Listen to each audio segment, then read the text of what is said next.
Haïti kidnapping. Ebyen, nan jou ki sot pase yo la, yo kidnappé yon ti fillette de 5 l'année nan son matisan kote maman tap menen l'école. Jiskavan nou prezante ou gran pren kap domine aktualite ya. Nap mande ou tan pri, abone avek chanel lan, pataje video nou yo, epi komante bay nou yon like. Si ou poko abone, nap mande ou tan pri, ale sou Haïti Actualité, al abone, lo fin abone, peze ti cloche lan, epi wap jwen yon notifikasyon chak fwa nou poste informasyon nou yo sou chanel pa ou la. Mesdames, messieurs, se nan toujou Haïti Insécurité Kidnapping, kote nap pale la, yon fillette 5 l'année kidnappé nan mouman kanaval lan. Ebyen, maman fillette sa li menman li trouve li o zabra, la prele se kou, yo mande yon som l'ajan kote ke maman li menman li pat gen moyen pou l'paye l'ajan sa, ebyen, ravise yo tiye ti fillette 5 l'année sa. Mesdames, messieurs, toujou nan la kou peyi d'Haïti, insécurité a valé tere. Ebyen, nan opération, la police talmene nan zone village de Dieu, nou konen ki yon zone ki chaje bandi nan kapital haïtienne nan, ebyen, chef IRGPN nan ki se Dimitri Era li resevra de bal pou kou liye la chef IRGPN nan trouvel nan l'hôpital et nan kapital haïtienne nan. Mesdames, messieurs, se toujou nan la kou peyi d'Haïti, nan afè transisyon an, ebyen bagay yo komanse chanje. E lem di ou bagay yo komanse chanje, internasyonal la li menm li komanse ap bay lot parola. Fok mwen di ou, nou sonje deklarasyon prezident Jovenel Moïse te fè nan lèl tale fò liberté semen pase yo, ebyen nan Port de Paix ankor li te di ke li fè an lot deklarasyon kote li pral tape moun ki pa avel yo, li di lap tape yo sou domen, nou sonje ki salte di tou nan fò liberté, li di li pap maron, li pap exilé, e yo pap katuel. Ebyen, mesdames, messieurs, e genyen nan kongre Ameriken kote ke genyen yon senate avek yon depite ki tre influent nan parti demokrate lan, ebyen yo ekri prezident Biden pou yo pa sipote Jovenel Moïse, paske mandat Jovenel Moïse fini depi yon bon boutan, ebyen Jovenel Moïse li menm li kontinye a fe sakre li represyon sou moun kap manifeste. Ebyen, senate a li menm li deklare pou yo pren sanksyon kont prezident Jovenel Moïse. Yo mande pou yo pa supporte Haïti nan anyen, li di pou yo pa supporte polis nasyonal la.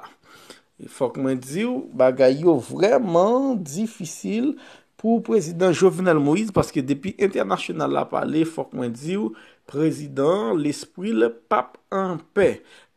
Paske jan moun yo pale la, fok mwen di nou bagay yo pral onti jan difisil pou prezident, paske senate a di, prezident konen mandal fini epi li kontinye itilize polis lan pou kapab maspine moun nan la ru kap manifeste. E yo menm di, fok droit de l'homme pren desisyon kontre chef polis la ou bien tout polisye kap komet, kap bat populasyon nan manifestasyon.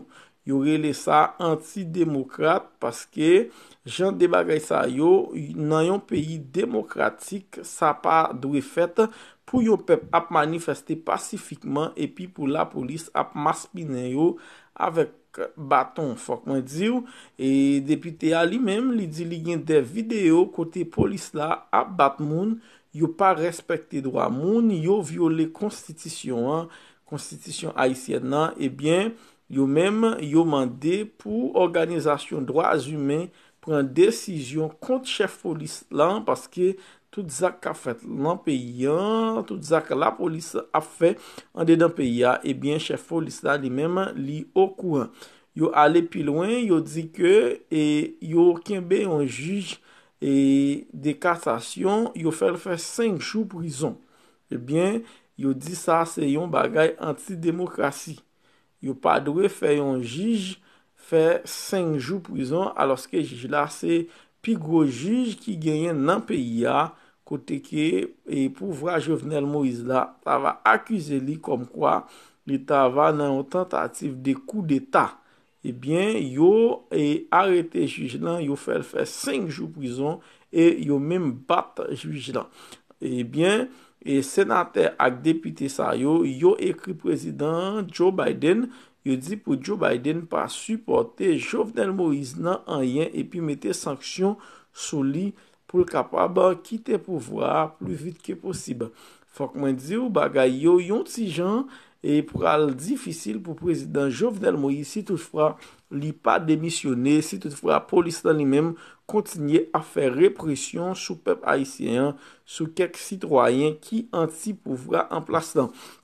Et il faut qu'on dise, Jean et bagay yo yi là, et si nous changer, ça qui t'est passé en 2004, les Aristide te gagné, te président, te gagné secrétaire d'État qui c'est Colin Powell, qui te bail président Aristide de garantie que la fait 5 ans, eh bien, yo te arrivé, fin pour un président Aristide, yo à la veille. Eh bien, président Jovenel Moïse lui-même, li pensait, li fin bon, la fait des déclarations, des menaces sur quelques citoyens, eh bien, des déclarations violentes, li fait, eh bien, faut qu'on dise, nan moment côté n'a parlé là, administration Biden nan, li pas administration Trump là.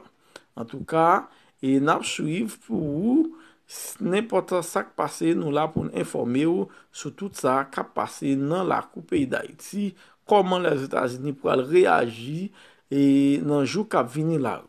Yon l'autre bord, ambassadeur américain en Haïti, Madame Susson, lui-même, lui fait connaître et yo li condamné tout acte antidémocratie qui a passé dans le pays d'Haïti, li mandé élection, bon genre élection libre et libère et pour qui organiser dans le pays. Question à poser, est-ce que président Jovenel Moïse lui-même, Jean Bagayo là, est-ce qu'il a organisé élection dans le pays? Nous pas connaît. Est-ce que yo fait conseil électoral ça crédible? Nous pas connaît. En tout cas, n'a suivre et comment Bagayo pour aller dans jour qui venir là parce que Bagayo pour difficile parce que depuis les États-Unis prennent une décision faut qu'on dire et OEA a d'accord et bien et l'ONU a d'accord parce que les Jean Bagayo là président Jovenel Moïse s'il pas fait yon Jean et bien président Jovenel Moïse lui-même l'a et il a vinn prendre le janvier. Yon l'autre bord président et désigné monsieur Messen Jean-Louis et bien lui-même il dit peuple haïtien debout pour être capable de défendre question dictature en Haïti parce que c'est la dictature qui a dirigé dans le moment côté n'a pas la faut qu'on dire opposition lui-même li lancé une manifestation dimanche 21 qui vient là, yo invité tout le monde dans le secteur et dans le secteur vie national là pour yo venir participer dans manifestation pacifique ça pour yo demander départ président Jovenel Moïse à bas dictature pour constitution capable respecter. Eh bien faut qu'on dire et l'église protestante lui-même li fait une organisation qui est anti-dictature. Et puis juge yo même yo bien juge yo même yo campé travail faut qu'on dire dans moment là pas gain justice dans pays d'Haïti c'est bien appareil justice là lui-même li en grève yo là jusqu'à ce que président lui-même li quitte pouvoir. Mesdames messieurs pas oublier sur chaîne Paola Haïti actualité n'a demandé autant pour abonner, partager et puis commenter. Et sur channel Paola n'a dit bye bye yon l'autre jour encore. Et nous là pour nous informer sur tout ça qui a passé dans la coupe pays d'Haïti.